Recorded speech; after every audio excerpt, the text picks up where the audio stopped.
안녕하세요. 저는 경기도에서 함박스테이크 식당을 운영하고 있는 30대 후반의 여성입니다.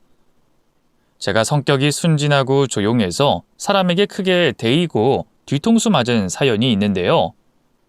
그렇게 순진했던 제가 어떤 참교육을 해줬는지 이야기를 들려드리려고 노트북 앞에 앉았습니다. 잠자는 사자의 코털을 건드리면 어떻게 되는지 꼭 한번 들어주시길 바랍니다. 저는 형편이 조금 안 좋은 집안의 둘째로 태어나 자랐습니다. 위로 4살 많은 오빠가 있는데 나이차가 있어서 그런지 다투지 않고 아주 잘 지냈답니다. 부모님은 만물 트럭으로 장사를 하시는 분들이었어요. 경기도의 여러 도시를 돌며 생활용품, 철물, 문구류 등을 팔며 생계를 유지하셨습니다. 부모님이 하루도 쉬지 않고 만물 트럭을 끌고 장사를 하셔서 오빠와 둘이 보내는 시간이 대부분이었어요. 저에겐 오빠가 더 부모님 같은 존재였죠. 이렇게 고등학교 2학년이 될 때까지 네 식구가 지냈는데 부모님이 고속도로에서 크게 사고가 나면서 세상을 떠나게 되셨답니다. 수능 준비가 한창이었던 저는 부모님의 죽음으로 슬퍼하는 것 외에는 아무것도 하지 못했어요. 3일장을 치른 뒤에도 정신을 차리지 못해 결석을 보름이 넘도록 했죠. 그러자 오빠는 자기도 힘들 텐데 제가 다시 일어설 수 있도록 도와줬습니다. 매일 아침마다 억지로 저를 학교에 데려다 주고 방과 후에는 학교 앞에 데리러 왔죠. 어린 자식을 기다리는 부모처럼 말입니다. 그런 오빠의 모습을 보고 저는 생각했습니다. 아, 나에겐 아직 가족이 있구나. 나에겐 부모님보다 더 부모님 같은 오빠가 있었지 라며 가슴속으로 긍정적인 마음을 가지게 됐습니다. 이런 오빠는 경찰대학에 다니는 수재였습니다. 공부를 워낙 잘했기 때문에 경찰대학에 들어간 게 그리 놀라운 일은 아니었죠. 저는 저를 위해서 그리고 오빠를 위해서 다시 공부를 열심히 하기 시작했고 1년 뒤 수능 시험을 잘 치러서 수도권에 있는 대학에 들어갈 수 있었습니다. 전공은 요리학과로 들어갔어요. 저희 부모님이 바쁘셔서 오빠와 둘이 집에서 매일 밥을 해먹었는데 제가 만든 음식을 오빠가 매번 맛있게 먹어주던 걸 회상하며 요리사가 되길 희망했답니다. 대학에서 재밌고 즐거운 시간을 보내고 졸업을 했더니 오빠가 저에게 큰 선물을 주겠다며 통장을 내밀었습니다. 부모님이 돌아가시면서 수억 원의 보험금을 남기셨는데 오빠가 그동안 보관하다가 사회생활을 시작하는 저에게 준다는 것이었죠. 오빠, 보험금이 7억인데 이걸 왜 다 주는 거야? 오빠랑 반반씩 나눠야 하는 거 아니야? 오빠는 경찰이 됐고 앞으로 돈 걱정할 일 없잖아. 다현이 넌 요리학과 졸업했으니 번듯한 식당 하나 차리면 좋지 않겠어? 이왕이면 크게 차려보라고. 이 돈이면 충분할 것 같아서 다 주는 거야. 그렇다고 부모님이 남겨주신 목숨값을 나한테 다 쓰라고? 오빠, 이건 아닌 것 같아. 미안해서 받을 수 없어. 에이구, 이 순딩아. 남들은 한 푼이라도 더 가지려고 부모님 재산 두고 소송까지 한다는데 넌 덜 가지겠다고 거부하는 거냐? 다현이 너는 나한테 자식 같은 동생이야. 이 오빠가 열심히 사는 이유는 너 때문이라고. 그러니까 네가 잘 사는 모습 보여줘야 해. 오빠 말 이해하지? 그래서 저는 그 돈을 일단 보관하겠다고만 대답했어요. 당장 그 돈을 쓰는 것도 너무 아까웠고 저는 아직 식당을 운영할 만큼 능력 있는 사람이 아니었으니까요. 그렇게 대학을 졸업하고 사회생활을 시작하게 됐는데 제가 택한 직업은 역시나 요리와 관련된 일이었습니다. 호텔 식당의 주방 보조로 시작했죠. 비록 월급이 적긴 하지만 경력을 쌓으려면 바닥부터 시작해야 한다는 걸 알고 있어 감사한 마음으로 일에 전념했답니다. 호텔에서 3년을 일해보고 대형 한식당에서도 2년 일했어요. 그 다음엔 일식집에서 열심히 일하며 많은 걸 배웠답니다. 거의 10년 동안 경력과 기술을 쌓는 데만 열중이었죠. 그런데 이렇게 일만 했느냐? 그건 아닙니다. 같은 조리사로 일하고 있는 남자와 3년 넘게 연애를 하고 있었어요. 저희는 미래를 함께하기로 약속과 계획을 세웠답니다. 저와 남자친구 나이가 30대 중반에 가까워지자 계획했던 결혼을 하기로 했어요.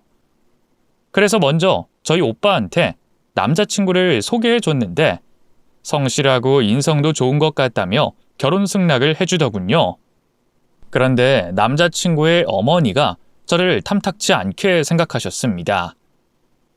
부모님도 계시지 않고 박봉의 식당에서 직원으로 일하고 있으니 마음에 들지 않는다고 하셨어요. 이봐 아가씨, 부모도 없고 하는 일도 식당 직원이라고? 내 아들이랑 같은 일 하는 건 알겠는데 차원이 다르잖아. 내 아들은 양식집 주방장으로 일하는데 자네는 일개 직원이잖아. 게다가 내 아들은 유학까지 다녀왔다고. 이건 뭐 더 두고 볼 것 없이 손해보는 결혼이라고. 어머님, 그래도 제 경력이 있어서 금세 주방장도 하고 제 가게 차릴 수 있을 거예요. 부모님이 계시지 않은 건 어쩔 수 없는 일이지만 분명 어머님이 저를 인정해 주실 날이 올 거라 믿습니다. 저 창섭 오빠랑 꼭 결혼하고 싶어요. 내 아들이랑 결혼하고 싶은 여자가 줄을 섰으니 그 말이 그닥 달갑지가 않아. 아가씨, 그냥 분수에 맞는 남자 찾어. 괜히 내 아들 발목 잡지 말고 말이야. 저는 어머니의 말씀을 듣고 결혼을 포기해야 하나 고민했습니다. 그런데 남자친구가 어머님께 강하게 쏘아붙이는 말을 하더군요. 엄마, 미국에 2달 다녀온 게 유학이라고 할 수 있어? 또 말이 주방장이지. 내가 버는 돈도 박봉이야. 지금 엄마랑 내가 사는 이 집도 대출금이 절반 이상이 남았다고. 누가 들으면 내가 부잣집에 엄청 잘난 남잔 줄 알겠네. 나나 다현이나 비슷하거든요. 그러니까 괜히 시비 걸지 말고 결혼시켜줘요. 뭐야 이놈이? 나 혼자서 잘 키워놨더니 애미 가슴에 못 박는 말을 하네? 엄마가 하도 다현이 무시하니까 내가 이런 소리 하는 거 아니야. 엄마, 우린 무조건 결혼할 거야. 그런 줄 알고 다현이한테 잘 좀 해줘. 아이고 내 팔자야. 며느리는 좀 있는 집 자식으로 데려다 놓고 싶었는데 아들 새끼 눈이 저 모양이니 어찌하면 좋을꼬. 그래, 네 마음대로 해라. 네 놈이 언제 애미가 하라는 대로 한 적이 있었냐? 너희 둘이 지지고 볶고 쌈 싸먹고 알아서 살아봐라. 진짜 그럴 것이지. 다현아 들었지? 이제 우리 양가 식구들한테 모두 허락받았으니까 바로 결혼식 올리자. 시어머니가 마지못해 허락하시긴 했지만 나중에 저를 예뻐해 주실 날이 올 거라 믿으며 오빠와의 결혼을 진행하게 됐습니다. 그렇게 한 남자의 아내가 돼 지내는데 시어머니가 저를 조금 괴롭게 하셨어요. 하루에 12시간을 일하고 신혼집에 들어가면 늘 어머님이 모가난 상태로 저와 남편을 기다리셨습니다. 남편이나 저나 시어머니를 부른 게 아니었는데 말이죠. 그이는 왜 또 오셨냐며 제발 좀 그만 찾아오라고 하셨는데 제가 그 일을 말렸습니다. 오빠, 어머님한테 화내거나 짜증내지 마. 다 우리가 잘 살길 바래서 오신 거잖아. 어머님, 집안 꼴이 엉망이죠? 죄송해요. 일이 바쁘고 힘들어서 집에만 오면 바로 늘어지네요. 너 말 잘했다. 이런 돼지우리 같은 곳에서 내 아들을 살게 한 거냐? 어떻게 넌 기본적인 것도 하지 않는 거니? 어서 팔 걷어붙이고 청소부터 시작해라. 오늘 내가 밤을 새우는 한이 있더라도 이 집을 호텔처럼 깔끔하게 정리된 걸 보고 나갈 거야. 네, 어머님. 시키는 대로 다 하겠습니다. 그럼 청소부터 할게요. 사실 저희 신혼집은 비교적 깔끔한 편이었어요. 그런데 시어머니가 기강을 잡으시려고 찾아오신 거였죠. 물론 저도 사람인지라 짜증도 나고 화도 났지만 제 성격이 겉으로 불만을 드러내는 성격이 되지 못해 시어머니에게 늘 복종하는 자세로 임했네요. 그리고 시어머니는 남편의 통장을 결혼 후에도 계속 관리하셨습니다. 제가 그이에게 이제 그만 통장을 돌려받고 우리가 직접 관리하고 돈을 모으자고 말했죠. 그런데 남편이 말하길 시어머니한테 그동안 받고만 살아왔다면서 차라리 통장을 새로 하나 만들고 처음부터 다시 시작하는 게 낫다고 대답했답니다. 자기야, 엄마가 고생을 많이 하셨어. 나 하나 키우려고 안 해본 일이 없다니까. 그래서 그냥 결혼 전에 관리하던 통장 드리고 새로 하나 만들어서 이제부터 생기는 돈 모으도록 하자. 이런 말해서 미안한데 당신이 이해해주면 좋겠어. 아, 그런 거야?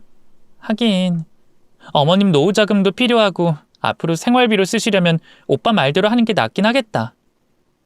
그런데 어머님 아파트 대출금이 절반 이상 남았다며. 그건 어떻게 할 거야? 그건 말이야. 내가 조금씩 갚아 나갈게. 당신한테 통장 맡겨버리고 싶은데 엄마한테 효도를 조금만 하면 안 될까? 그이는 그동안 모은 재산도 모두 시어머니께 드리고 대출금까지 대신 갚아준다고 하더군요. 저는 당연히 이건 아니다 싶은 생각이 들었지만 돈 때문에 싸우거나 문제를 일으키고 싶지 않아 각자 버는 돈을 관리하면서 천천히 성장하기로 결정했답니다. 그래도 남편과는 다른 문제가 없어 신혼이 행복하고 살만했어요. 시어머니가 자주 신혼집을 찾아와 쓴소리를 하는 것만 빼면 더할 나위 없었죠. 어머님은 제가 순진하고 착한 건 알겠는데 물러 터진 데다 게으르다며 매일같이 화를 내시며 교육하셨답니다. 새애기, 넌 착하고 순해서 이 험한 세상을 어떻게 살아가려고 하냐? 좀 야무지고 현명하게 성격 좀 고쳐라. 맨날 대답은 네네 하면서 바뀌는 게 하나도 없으니 내가 너만 보면 답답해 죽겠다. 죄송해요, 어머님. 제가 많이 답답하시죠? 저도 성격이 변하면 좋겠네요. 알고 있다니 다행이다. 그럼 집 구석구석 치워라. 내가 다 확인하고 갈 테니까. 뺀질거릴 생각하지 말어라. 그렇게 시어머니가 쓴소리를 하고 살림을 제대로 하라고 명령을 하면 옆에 있던 남편이 도와주려고 했어요. 그런데 제가 남편에게 가만히 있는 게 도와주는 거라 일러줬답니다. 시어머니 앞에서 남편이 청소기를 잡거나 고무장갑을 끼며 일하는 걸 보이면 제가 더 눈치 보이고 곤란했으니 말이죠. 그렇게 거의 1년의 시간을 보냈더니 어느 날 오빠가 찾아왔습니다. 저와 둘이 보고 할 말이 있다면서 제가 일하는 식당 근처의 카페에서 만났답니다. 오빠는 부모님의 유산을 이제 써도 되지 않냐며 저에게 식당을 차려보라고 권유하러 왔어요. 다연아, 10년 넘게 경력 쌓았으면 됐잖아. 이제 네 능력을 의심하지 말고 과감하게 식당 차려. 부족한 게 있으면 오빠가 도와줄 테니까 말이야. 오빠가 부모님 유산을 다 줬는데 내가 무슨 염치로 도움을 받겠어. 그래, 오빠 말대로 식당 차려볼게. 사실 나도 오래전부터 꿈꿔오고 계획하고 있었어. 정말? 그럼 매제랑 같이 일할 생각이야? 다연아, 너 식당 차릴 때 괜히 매제 명의로 해주거나 공동 명의하면 안 된다. 오로지 너 이름으로 차려야 해. 사람 일은 어떻게 될지 모르니까. 알았어. 오빠도 내가 물러터졌다고 생각해서 그런 말 하는 거지. 물러터진 게 아니라 네가 순에 빠져서 남들 부탁을 쉽게 거절 못해서 하는 소리야. 다연아, 이 오빠는 네가 조금도 손해보지 않고 상처받지 않고 살았으면 좋겠어. 오빠 조언 꼭 명심해야 해. 알겠어. 그리고 고마워, 오빠. 내가 오빠 몫까지 열심히 일해서 식당 제대로 키워볼게. 나중에 오빠 은퇴하면 내가 노후자금이랑 용돈까지 다 챙겨줄 거야. 으이구, 이 오빠는 네가 행복하게 사는 것만 보면 됩니다. 마음 강하게 먹고 제대로 사업해봐. 그래서 전 오빠의 조언대로 식당을 차리기로 결정했습니다. 집에 가서 남편에게 제 부모님 사망보험금 이야기를 하고 새롭게 시작하자는 말을 했어요. 그러자 그이는 저에게 그런 큰 돈이 있으면서 어떻게 지금까지 안 쓰고 모셔놨냐며 놀랬습니다. 자기야, 7억? 정말 그 큰 돈이 있던 거야? 그럼 진작에 식당 차렸어야지. 내 능력이 부족하니까 모자란 걸 채우느라 10년 넘게 시간이 걸렸네. 아무튼 당신이랑 같이 식당 운영하고 싶어. 내가 오빠를 주방장으로 스카우트할 테니까 같이 일해볼래? 그야 당연하지. 우리 부부가 같이 운영하면 금세 대박 날 거야. 그럼 식당 명의는 공동으로 할까? 미안한데 그건 안 되겠어. 우리 오빠가 가게 계약할 때 올 거야. 오빠가 말하길 아무리 부부여도 확실하게 구분을 지어야 한다고 충고했거든. 오빠, 그래도 우리가 똑같이 잘 먹고 잘 사는 거니까 괜히 기분 나빠하지 말고 상처받지 마. 형님이 그러셨어? 그럼 뭐 그렇게 해야지. 알겠어. 난 주방장으로 들어가서 열심히 일할게. 그럼 양식으로 할 생각이지? 저는 함박스테이크 전문점을 하겠다고 대답했고 남편은 아주 잘한 선택이라며 저희 둘이 잘해보자고 했답니다. 그렇게 얼마 뒤 오빠와 남편이 같이 가서 가게를 계약하고 인테리어 공사도 일주일 만에 끝났습니다. 또 10년 넘게 쌓인 노하우로 질 좋은 고기를 받을 거래처까지 마련해뒀죠. 그리고 대망의 가게 오픈 날, 고사를 지내는데 시어머니가 오셔서 크게 기뻐하셨습니다. 어머, 우리 새애기 덕분에 내 아들 팔자가 피겠구나. 고맙다 고마워 새아가. 네가 우리 집에 보배이자 굴러들어온 복덩이다. 내가 이런 아이인 줄도 모르고 그동안 많이 괴롭힌 것 같아 미안해 죽겠다 새아가. 내가 너희들 잘 살라고 그랬던 거 알지? 네 어머님 그럼요. 어머님이 괜히 시비 건 게 아닌 걸 누구보다 잘 압니다. 앞으로도 제가 잘못한 게 있으면 확실하게 바로잡아 주세요. 아니다. 이렇게 잘난 며느리에게 쓴소리 어떻게 하겠니? 새아가, 내 아들놈 좀 잘 부탁한다. 네가 끝까지 데리고 살아줘야 한다. 알겠지? 어머님도 참 무슨 그런 말씀을 하시고 그러세요. 저랑 오빠는 천생연분인 거 모르셨어요? 100살까지 서로 등 긁어주면서 살기로 약속했다고요. 아휴, 고맙다 새아가. 그럼 난 너만 믿고 살겠다. 아이고, 우리 집의 복덩이 예쁘기도 해라. 시어머니는 이전의 모습과는 180도 달라지셨어요. 돈이 있고 없고의 차이가 이렇게 무서운 건지 그날 제대로 깨달았습니다.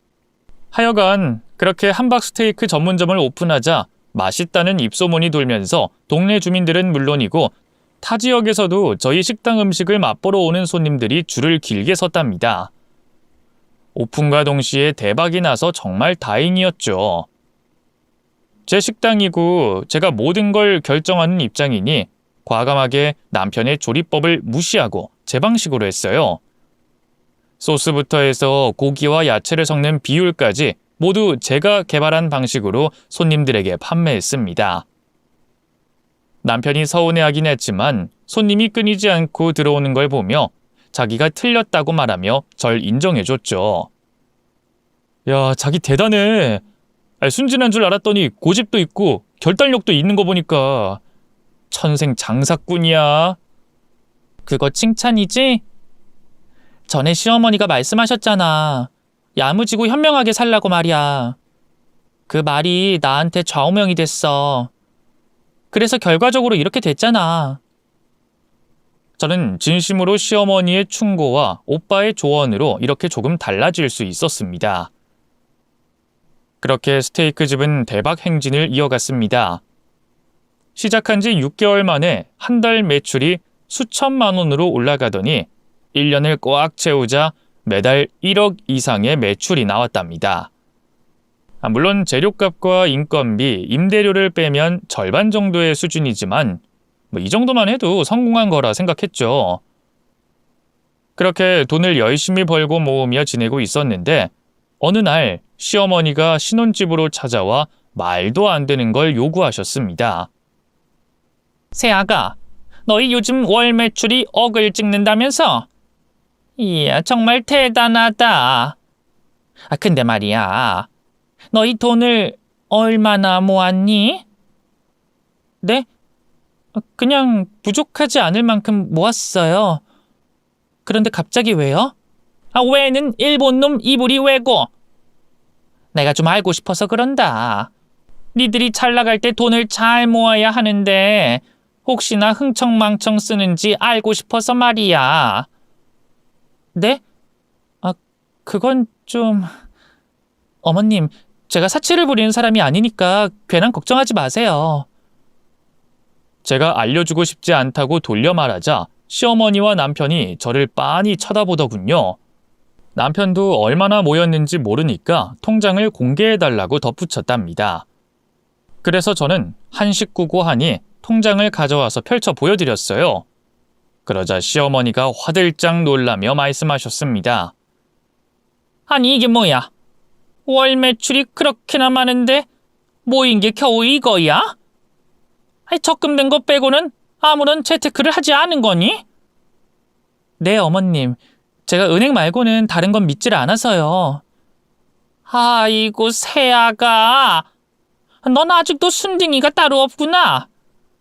요즘 돈 불리는 게 얼마나 쉬운 세상인데 버는 돈을 묵혀두고 있는 거야. 안 되겠다. 너 말이야, 이 통장 나한테 맡겨라. 내가 책임지고 돈 불려주마. 네? 통장을 맡기라고요? 어머님, 그건 아닌 것 같아요. 저는 돈을 불리고 싶은 마음 없으니까 그냥 이대로 살게요. 저는 알아듣게 대답하고 살짝 불쾌한 내색을 보이며 통장을 다시 가져왔습니다. 그랬더니 시어머니가 화가 나셨는지 강렬하게 쏘아보시며 말씀하셨답니다. 예, 너 웃긴다. 내가 네 돈 훔쳐가기라도 할까봐 이러는 거야? 돈 좀 번다고 유세 떠는 거야 뭐야? 야, 네가 물러터져서 내가 도와주겠다는 거잖아. 내 아들이랑 네가 더 부자로 살 수 있게 만들어주겠다고. 너 내 친구 자식들 중에 잘나가는 펀드 매니저랑 부동산 전문가가 있는 건 모르지? 네 통장에 있는 돈을 6개월 안에 2배 이상으로 불려줄 수 있다고. 하지만 저는 시어머니 말씀을 따르고 싶지 않았습니다. 그래서 도리지를 하며 거절 의사를 밝혔는데 이번엔 남편이 심호편을 들며 저에게 충고하더라고요. 자기야, 우리 엄마 믿어도 돼. 엄마는 마당발의 투자 전문가야. 엄마 집 대출금도 엄마가 내 돈 투자해서 다 갚았다니까. 당신이 순진해서 이러는 건 이해하는데 당신이 식당 운영하는 수장이라는 걸 생각해봐. 나중에 더 큰 식당을 차리고 체인점도 열고 싶지 않아? 당신의 미래를 위해서라도 엄마한테 통장 맡겨보라고. 어머님을 못 믿는 건 아닌데 그냥 내가 걱정을 많이 하는 성격이라 그런 거야. 내 통장이 다른 사람 손에 들어가는 게 마음에 걸린다고. 우리 엄마가 남이야? 지난번에 엄마가 한 말 기억 안 나? 당신을 친딸로 여기면서 살겠다고 하셨잖아. 자기야, 우리한테 선 긋지 말고 제발 마음 좀 열어주라. 그렇게 시어머니와 남편이 저를 계속해서 설득했는데 그날은 거절하고 끝냈습니다. 하지만 포기를 모르던 시어머니는 이틀에 한 번씩 찾아오셔서 제 돈을 불려주겠다고 꿰려고 하셨어요. 저는 여러 차례 거절하다가 어느새 가스라이팅이라도 됐는지 시어머니의 말씀을 들어주기로 했답니다. 통장을 맡겨버리게 된 거죠. 허허허, 이제야 네가 나에게 마음을 열었구나. 새아가, 걱정하지 마라. 내가 네 돈 2배 이상으로 불려줄 테니까. 네, 어머님. 대신 매달 저에게 돈이 어디에 있는지만 말씀해 주세요. 물론 제가 핸드폰으로 계좌를 확인하겠지만 꼭 좀 알려주세요. 얘가 아직도 나를 못 믿는 거야? 알았다. 매달 알려주면 될 거 아니야. 기분 나쁘셨다면 죄송해요. 그래도 그렇게 하는 게 현명한 것 같아서요. 어머님이 저한테 그러셨잖아요. 야무지고 현명하게 살아야 한다고요. 그래서 시어머니는 제 통장을 받으시고 여러 곳에 투자를 하기 시작했습니다. 돈이 쑥쑥 빠져나가는 게 알림으로 떠서 봤더니 순식간에 잔고가 비어 있더라고요. 왜 이렇게 됐냐고 물었더니 시어머니는 개를 몇 개 들었고 부동산 투자와 펀드에 돈을 넣어놨다며 보채지 말고 기다리라고 하시더라고요. 저는 시어머니를 믿긴 하지만 조심해야 할 필요가 느껴져서 이다음부턴 식당의 수익은 다른 통장으로 돌려놨습니다. 그랬더니 시어머니가 버럭 화를 내시며 찾아왔습니다. 새끼 너, 이번 달엔 왜 네 식당 수입이 들어오지 않은 거야? 설마 날 못 믿어서 다른 통장으로 바꿨니? 아, 어머님, 그게 아니라 저희 식당을 운영하려면 여윳돈이라는 게 필요하잖아요. 직원들 월급도 줘야 하고 재료도 끊기지 않으려면 새로운 통장이 필요할 거라 판단했어요. 괜한 오해하지 마세요, 어머님. 나중에 순수익으로 남겨진 돈은 어머님께 관리 맡기겠습니다. 그런 거야? 난 또 네가 날 못 믿어서 그런 줄 알고 화가 머리까지 났다. 그럼 다음 달에 순수익 입금하도록 해라. 아참, 네 돈 지금 계속 불어나고 있다. 몇 달 뒤엔 2배는 불어나 있을 거라고. 저는 알겠다고 대답하긴 했지만 시어머니가 돈의 출처를 잘 알려주지 않았고 불어났다는 돈이 어디에 있는지 알려주지도 않아 그달부터 발생한 수익은 제가 관리했습니다. 저는 가게 운영하는 데 쓸 곳이 많아 당분간 돈을 입금하지 못한다고 했죠. 한편 시어머니가 돈을 관리하기 시작하면서 남편이 많이 나태해졌습니다. 몸이 피곤하면 일하다 말고 직원에게 다 맡겨버리고 퇴근했고 바쁜 주말에 약속이 있다면서 가게의 모습을 드러내지 않는 날도 덜어 있었어요.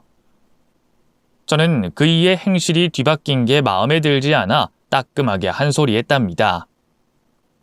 오빠, 요즘 너무 게을러진 거 아니야? 왜 자꾸 일을 쉬는 거야? 나도 한 달 내내 쉬지 않고 일하고 있잖아. 아, 잔소리 좀 하지 마라. 나 요즘 몸도 힘들고 정신적으로 힘들다. 휴식과 힐링이 필요하다고. 그래서 말인데 나 해외여행 좀 다녀오면 안 될까? 일주일만 놀다 와서 소처럼 일만 할게. 여행? 오빠, 여행 갈 거면 나랑 가야지 혼자 가겠다고? 진짜 너무한다. 아니, 내가 혼자 다녀오고 나서 당신도 혼자 다녀오면 되잖아. 당신은 가게를 직원들에게 맡겨버리고 가는 게 싫은 거 아니야. 꼭 다녀와야겠어? 그럼 여행 다녀와서는 열심히 일할 거야? 당연하지. 내가 하와이로 일주일만 다녀올게. 자기야, 그럼 허락해 주는 거지? 남편이 나태해진 걸 바로 잡으려면 뭐라도 좀 해줘야 할 것 같아 여행을 다녀오라고 허락해 줬습니다. 그이는 자기 돈도 시어머니가 관리 중이니 여행 경비를 저에게 달라고 했어요. 돈이 적은 편은 아니었지만 조금 아까웠네요. 그래도 어쩌겠어요. 평생 한 입을 덮고 살 남편이니 큰맘 먹고 돈을 주고 해외여행에 보내줬답니다. 제가 공항으로 배웅을 해주겠다고 하니 남편은 손사래를 치며 절대 그럴 필요가 없다고 했어요. 혼자 놀러 가는 것도 미안한데 무슨 배웅까지 해주냐며 집에서 편히 쉬다가 가게에 나가라고 하더군요. 그래도 양심은 있는 것 같아 알겠다고 대답하고 잘 놀고 돌아오라는 말을 전해줬답니다. 그렇게 일주일 동안 남편은 매일 잘 놀고 있다는 안부 전화를 줬고 한국으로 들어오는 비행기 시간을 알려줬어요. 여보, 덕분에 아주 잘 놀았어. 내일 아침 7시에 도착할 것 같네. 괜히 마중 나오고 그러지 마. 알겠어. 그리고 아침 7시면 나 한창 잘 시간인 거 몰라? 그때는 누가 업어가도 모를 정도로 깊이 잘 시간이라고. 아, 맞아. 당신이 요즘 일이 힘들어서 아침 시간엔 거의 깨지 못하지? 그럼 내일 공항에서 택시 타고 갈 테니까 오전에 같이 밥 먹고 출근하도록 하자. 알겠어. 당신 여행 보내줬으니까 내일부턴 진짜 열심히 일해야 한다. 그렇게 다음날 남편이 돌아오면 다시 으쌰으쌰하면서 일할 생각을 하고 잠이 들었습니다. 그런데 이상하게도 아침 5시 반에 눈이 저절로 떠지더군요. 아무래도 남편 걱정이 돼서 그런 것 같았습니다. 그래서 그 일을 놀라게 해줄 생각으로 택시를 타고 공항으로 향했답니다. 부스스한 머리로 하품을 하며 공항 안에서 기다리는데 곧 까맣게 그을린 남편의 모습이 보였어요. 그런데 그이는 혼자가 아닌 동행자와 같이 들어오더군요. 저는 가슴이 쿵 하고 주저앉으며 머릿속이 빙글빙글 돌았습니다. 저는 묻지도 따지지도 않고 바로 싸대기를 후려 갈겼습니다. 이 나쁜 놈아. 일하는 게 힘들어서 여행 보내달라고 하더니 여자 끼고 다녀오는 거였어? 이 나쁜 놈아. 자기야, 자기가 왜 여기 나와 있는 거야? 여보, 오해야, 오해. 이 여잔 비행기 안에서 대화 나누다가 친해져서 잠깐 손잡은 거야. 아, 진짜라고. 이 뻔뻔한 놈아, 속일 걸 속여라. 아까 볼에 뽀뽀하면서 걸어오는 거 다 봤거든? 오늘 너네 둘 죽었어. 저는 남편과 상간녀의 얼굴에 싸대기를 연타로 마구마구 날렸습니다. 비껴 맞거나 허공을 가른 뺨도 있었지만 정타로 갈긴 게 더 많았답니다. 그이는 사람 많은 데서 뭐 하는 거냐고 볼멘 소리를 했지만 저는 개의치 않고 끝까지 싸대기를 날렸어요. 이런 놈은 매부터 맞는 게 정답이었으니 일단 제 화가 풀릴 때까지 면상을 사정없이 갈겼답니다. 이윽고 안 되겠다 싶었는지 남편은 사람 많은 공항에서 무릎을 꿇더군요. 상간녀는 저에게 돼지게 맞고 쏜살같이 주랭랑을 친 뒤였습니다. 자기야, 여보, 미안해. 내가 잘못했어. 요즘 내가 권태기에다 우울증이 있어서 나도 모르게 눈깔이 돌아갔어. 정말 미안해. 여보, 나 한 번만 봐주라. 내가 미쳤니? 바람난 놈이랑 계속 살게? 너 가만두지 않을 거야. 지금 네가 누리는 모든 것들 내려놓고 나가야 할 거라고. 당신 엄마도 마찬가지고. 그게 무슨 소리야? 여보, 나랑 이혼이라도 하겠다고? 바람 한 번 피웠다고 이혼은 너무한 거 아니야? 다른 집 남자들도 한 번씩은 바람 피운다고. 이런 거로 이혼했으면 대한민국에 이혼하지 않을 사람이 어디 있겠어? 입 닥쳐. 넌 네가 얼마나 큰 죄를 저질렀는지 모르는 모양인데 내가 보여줄게. 네 놈이 나에게 준 상처의 100배가 넘도록 되갚아주겠다고. 저는 무릎 꿇고 비는 남편을 등지고 공항 밖으로 달려나갔습니다. 그이가 저를 쫓아오긴 했지만 이미 택시에 몸을 싣고 떠난 뒤였어요. 눈물이 앞을 가리지만 이 상황을 잘 해결해야 한다고 이성적으로 생각했어요. 저 혼자 이 큰 일을 해결하는 건 힘들 것 같아 오빠를 찾아가기로 했죠. 못난 모습을 보이기 싫었는데 오빠가 아니면 제가 할 수 있는 게 아무것도 없을 것 같았습니다. 그래서 택시 기사님에게 오빠가 근무하는 경찰서로 가자고 했어요. 1시간 정도 걸려서 오빠의 근무지에 도착했죠. 그리곤 오빠의 사무실에 들어가 눈물을 쏟아내고 말았답니다. 다현아, 무슨 일이야? 도대체 무슨 일이길래 이렇게 우는 거야? 오빠, 내 남편이 바람났어. 그 나쁜 놈이 다른 여자랑 해외여행 다녀왔어. 뭐? 이런 개자식을. 오빠가 가서 패대기 쳐줘야겠다. 앞장서. 아니, 내가 실컷 패줬어. 오빠, 나 그 인간이랑 이혼할 거야. 그렇게 더러운 놈이랑은 하루도 같이 못 살아. 이혼? 그래, 잘 생각했다. 나도 그런 놈이랑 내 동생이 같이 사는 건 반대야. 다현아, 그동안 있었던 일 다 말해봐. 그놈 제대로 끌어내려 줄 테니까. 그래서 저는 남편이 외도를 저지른 것 말고 시어머니가 통장을 관리하겠다고 가져가서 돈의 출처를 밝히지 않는다는 사실을 전했습니다. 그러자 오빠는 그건 엄연한 사기 행각이라며 분노했답니다. 다연아, 오빠가 경찰서에서 무슨 일 하는지 알지? 여기 간판 봐봐. 지능범죄수사팀이야. 바로 사기꾼 잡는 일 한다고. 네 15년이나 남편 새끼는 너에게 사기친 거야.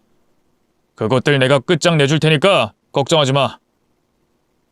오빠, 친족 간의 사기죄는 고소가 안 된다며. 그렇지. 그게 아쉽긴 하지만 변호사 잘 구해서 위자료로 싹 다 받아내게 해줄게. 오빠가 능력 있는 변호사 한 트럭이나 알고 있다고. 오빠만 믿어. 그래서 저는 남편과 살던 집으로 돌아가지 않고 오빠의 집에서 며칠 지내며 가게를 나갔습니다. 남편이 태연하게 일하러 왔길래 경찰인 오빠를 부르겠다고 하자 불이 나게 도망가더군요. 결국 이혼 소송으로 가게 됐는데 시어머니가 제 돈을 투자한 게 아니라 개인 사치로 쓰고 있다는 게 밝혀졌습니다. 그래서 시어머니가 쓰고 남은 70%의 제 돈을 돌려받았고 막대한 위자료를 받아냈어요. 덕분에 전 남편과 시어머니는 하루아침에 알거지가 됐죠. 뿐만 아니라 시어머니는 제 돈이 자기 돈이라고 생각한 것 마냥 본전 생각이 나서 노름까지 했더군요.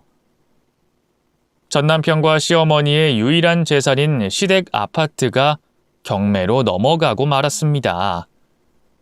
그리고 남은 빚을 탕감하기 어려워서 개인 회생을 신청했더라고요. 빚이 확 줄었는데도 갚아야 할 돈이 많아서 전 남편이 카드로 돌려막기에서 매우 어려운 상황에 부닥쳤답니다. 여하튼 두 모자는 더는 대출도 받기 어렵고 오갈 곳이 없어 개고생이 시작될 터였습니다. 그런 두 모자는 저를 지푸라기라 생각하고 찾아왔어요. 제 식당이 마감하고 정리하는 시간에 와서 무릎 꿇고 빌더라고요. 새아가, 그동안 잘 지냈니? 우리가 실수해서 네 심정이 말이 아니지. 입이 10개라도 할 말이 없구나. 두 분 오셨네요?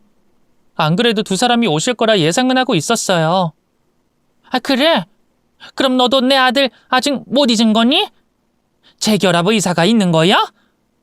새아가, 네가 내 아들과 나를 다시 받아주면 좋겠구나. 우린 지금 신용불량자라 어디서 일도 못한다. 시어머니가 구걸하듯 용서를 빌자 옆에 꿇어 앉아있던 전 남편도 입을 열었습니다. 자기야, 내가 잘못했어. 당신 두고 그런 미친 짓 했다는 게 나도 용납이 되지 않아. 당신을 다시 찾아오기까지 많은 고민을 했는데 당신이 우리 받아줄 마음이 있다면 최선을 다해서 당신을 보필할게. 보필? 누가 누굴 보필하겠다는 거야? 오빠, 어머님, 내가 한 번 기회 줄게. 이 식당에서 열심히 일하는 모습 보이고 헌신적으로 날 대해주면 마음 돌려보겠다고. 어때? 괜찮은 제안이지? 그게 정말이야, 자기야? 우리야 너무 좋지. 당신과 다시 시작할 수 있다면 못할 짓이 없다고. 좋아. 그럼 어머님이랑 오빠는 여기서 먹고 자고 해. 지낼 곳이 없으니까 여기도 감지덕지 할 거야. 당신 집으로 가는 게 아니었어? 그래도 생활할 공간은 있어야지. 싫으면 그냥 일어나서 돌아가. 제가 손사래를 치며 나가라고 일렀더니 시어머니가 두 손을 빌며 시키는 대로 다 하겠다고 말했답니다. 그래서 저는 두 사람을 식당에서 숙식하게 하고 서빙과 설거지 일을 시켰습니다. 전 남편은 자기가 주방장으로 일하겠다고 했는데 제가 치욕을 주고 싶어서 알바생이 시키는 일이나 똑바로 하라고 일러줬습니다. 그이는 한숨을 쉬며 허드렛 일만 했죠. 그렇게 한 달 동안 일한 전 남편과 시어머니에게 돈 봉투를 하나씩 줬어요. 신용불량자라 입금해주면 그대로 빠져나가기 때문에 현금으로 준비했죠. 두 사람은 기쁜 미소를 지으며 봉투를 받았는데 금액을 확인하고 좌절하고 말았습니다. 새아가, 이게 뭐냐? 달랑 15만 원? 월급이 왜 이것밖에 안 되냐? 그러게 여보? 150만 원 줘야 하는 거 아니야? 아니지. 우리가 하루도 쉬지 않고 일했으니까 300만 원은 받아야 정상 아니야? 그래서 저는 장부 하나를 꺼내서 보여줬습니다. 어머님, 오빠, 잘 들어? 어머님이 내 통장 관리한다고 가져간 돈이 5억인데 여기서 1억 5천만 원을 사치 부르는데 쓰셨어. 그래서 내가 받을 돈을 매달 할부로 받아내고 남은 금액을 주는 거야. 아, 숙식비도 매달 30만 원씩 까는 거니까 그런 줄 알면 돼. 이제 왜 15만 원 받았는지 알겠지? 세아가, 그러니까 네 말은 1억 5천을 다 갚을 때까지 이렇게 살라는 거냐? 그런데 너 위자료로 많이 받았잖아. 네가 나한테 준 5억보다 많이 받아갔잖아. 에이, 그건 말 그대로 위자료잖아요. 어머님이 저한테 사기쳐서 쓴 돈은 별도예요. 저랑 친족 관계여서 감옥도 안 가셨잖아요. 그러니 남은 빚을 갚으셔야죠. 여하튼 저한테 그 돈 갚으시든지 아니면 다 때려치우고 나가셔도 상관없습니다.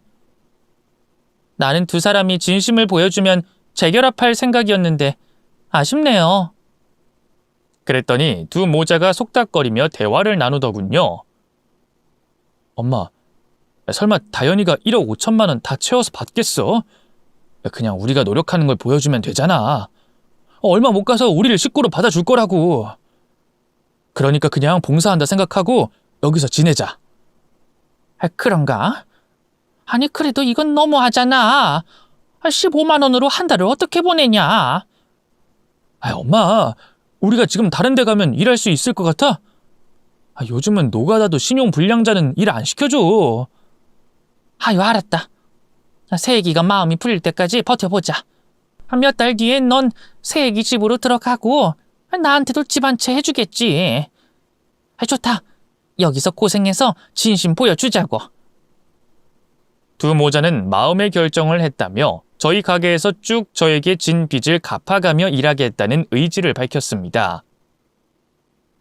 그래서 전 씩 웃으며 열심히 해주고 달라진 모습을 보여 제 마음을 꼭 얻으라고 조언해줬네요.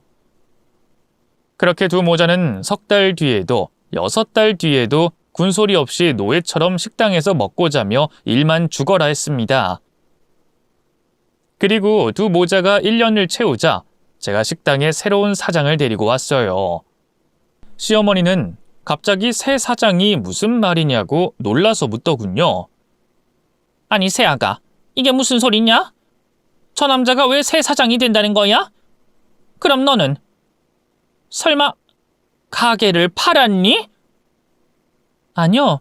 저희 가게 2호점이랑 3호점이 생겼어요. 이 사람이 체인점을 내줬어요. 아, 제가 소개를 아직 안 했네요. 어머님, 오빠 인사해요. 제가 얼마 전에 재혼한 남편이에요. 여러분도 놀라셨죠? 저는 시모자를 소처럼 부려먹으며 제가 받아내야 할 돈을 노동으로 보상받고 있었어요. 그리고 이 두 사람을 받아줄 생각이 일절 없었답니다. 제 새 남편은 두 모자를 보고 비웃으며 계속 일하는 건 곤란하니 그만 꺼지라고 전했습니다. 그러자 흥분한 전 남편이 저에게 소리치더군요. 야, 김다연! 너 이게 뭐하는 짓이야? 네가 나랑 재결합 조건으로 여기서 먹고 자면서 소처럼 일한 거잖아. 하루도 안 쉬고 1년 넘게 일했어. 그런데 이런 식으로 뒤통수를 쳐도 되는 거야? 너희 둘 결혼 무효야.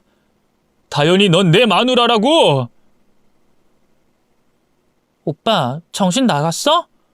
우리가 이혼한 지가 언젠데 아직도 마누라 타령이야. 그리고 내가 두 사람의 진심이 느껴지면 재결합한다고 했지 무조건 재결합한다고는 안 했는데? 야! 우리가 진심으로 대하지 않은 게 뭔데? 우린 여기서 피땀 흘리면서 일했다고. 오로지 널 위해서 말이야. 미안한데 진심이 느껴지지 않았어. 그리고 새로운 사랑이 찾아와서 진작부터 연애 중이라 오빠랑 재혼할 마음은 일절 없었지. 너 지금 우리를 가지고 놀았다는 거네? 이 여우 같은 년 가만두지 않겠어! 그이가 저를 향해 달려들자 새 남편이 전 남편의 얼굴에 주먹을 세게 날려버렸습니다. 그이는 힘도 써보지 못하고 바닥에 쓰러졌죠. 그러자 시어머니가 억울해서 돌겠다며 자기 가슴을 쉴 새 없이 쳤답니다. 아이고 억울해 죽겠네. 1년 동안 노예로 살았는데 돈 한 푼 못 받은 것도 모자라 며느리 년이 재혼을 했다니. 아이고 원통 나서 못 살겠네. 어머님, 그동안 수고 많으셨어요. 아직 남은 빚이 있긴 한데 받은 셈 치고 빚 탕감시켜 드릴게요. 그만 나가서 다른 숙식 제공되는 일자리 찾아보세요. 이년아, 이건 사기야. 넌 우리한테 사기친 거라고. 이대로 못 나간다. 우리가 그동안 여기서 일한 돈이라도 받아야겠으니 빨리 내놔. 시어머니는 자기 가슴을 계속 쳐대며 돈을 구걸했습니다. 전 남편 역시 이미 제가 다른 사람과 재혼했으니 돈이라도 받아서 나가겠다고 하더군요. 하지만 저는 그럴 생각도 없었고 아직 남아있는 복수가 있었습니다. 제가 식당 입구를 보고 손짓하자 경찰 오빠와 동료들이 우르르 들어왔어요. 사실 그동안 시어머니와 전 남편이 제 식당에서 기거하며 카운터 금고에 돈을 자주 빼갔답니다.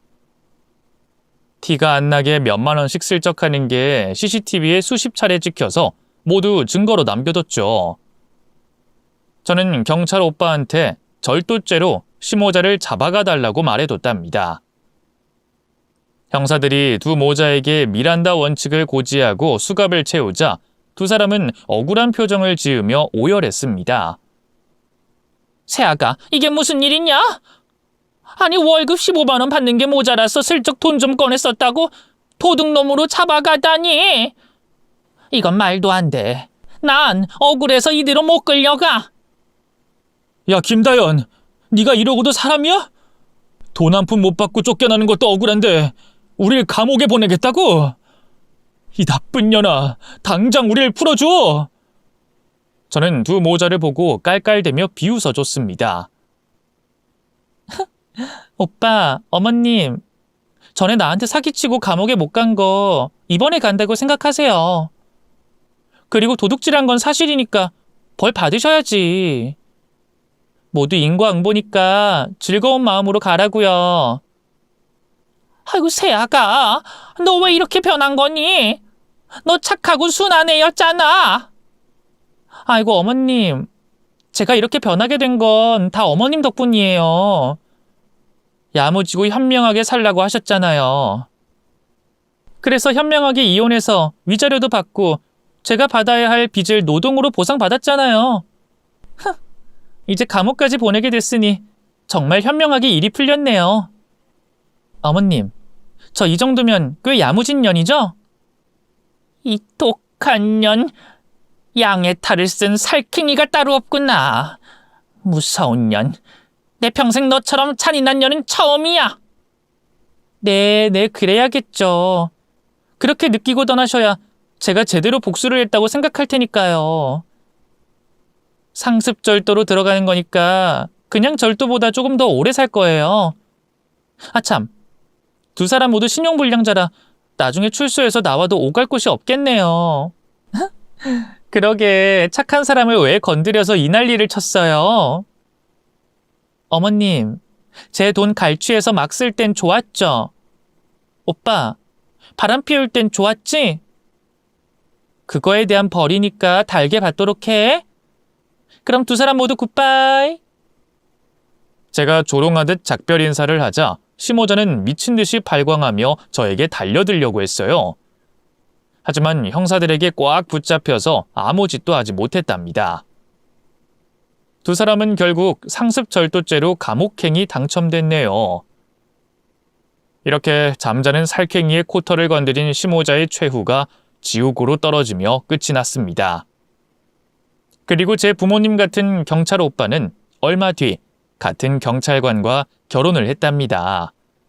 오빠가 장가가는 날 눈물이 어찌나 많이 흐르던지 여러 감정에 북받쳐서 쉽게 그치지 못했답니다.